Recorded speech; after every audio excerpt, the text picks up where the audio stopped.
Most people come to me because there's something in their lives that they're not particularly happy with. And when we look at what's going on, there is some degree of comparison to what it is that they think they should have in their lives, or what they think their body should look like, or how much money they should be earning.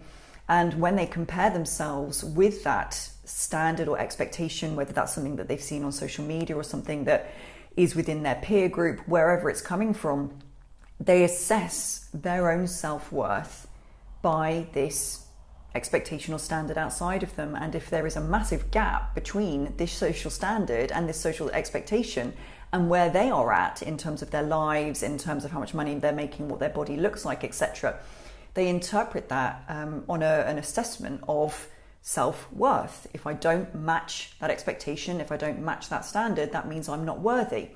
And this creates all sorts of problems: demotivation, depression, stress, anger, frustration, all of these emotions that come up inside of us because we don't have what we think we should have, and now we're scared. It means we're not worthy.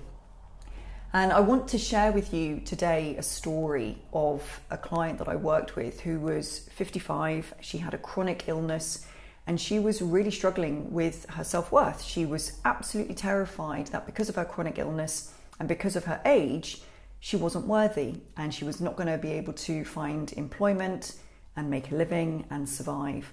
And what I'd like you to do is just to watch the video until the end to really see whether or not there's part of this story that you relate to, but also because I give some tips and advice on what it is that we can do in order to look at our self-worth and our self-acceptance. This has been a journey that myself, even with all of my years of personal development and training and coaching, etc., the self-worth, self-acceptance journey is something that I am still on. It's not something that is completely and utterly resolved, particularly when I started to become much more visible on LinkedIn. I noticed that whenever I was getting trolled or someone was commenting on what I looked like or my voice or whatever, there were parts of me that were getting upset, and I was starting to kind of doubt myself. But thank goodness, I do have tools and techniques that I use daily when I do have those moments of self-doubt and questioning my self-worth and those moments of lack of self-acceptance.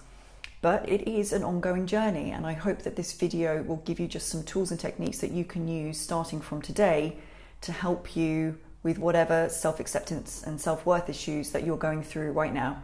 So check it out. And I remember her saying, I'm 55 years old and I have a chronic illness. Who's going to want me? At which point she completely broke down. Now I can completely understand why she might think that, because society does give the impression that once you are past a certain age, you are no longer wanted in the corporate world.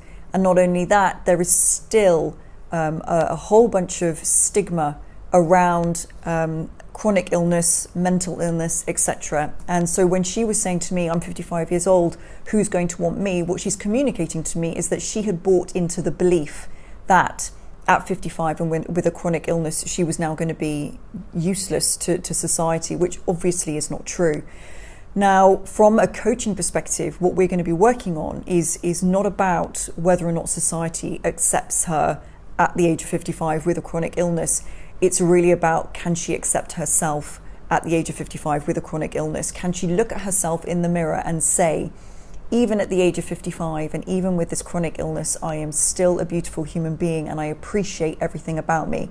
I acknowledge my flaws, I acknowledge my weaknesses, and I acknowledge my strengths, and all of it together, I love and accept myself as I am. Because the moment she can do that, she will start to see herself differently, which means she'll start to communicate differently, she'll start to take action differently, and she'll get unstuck.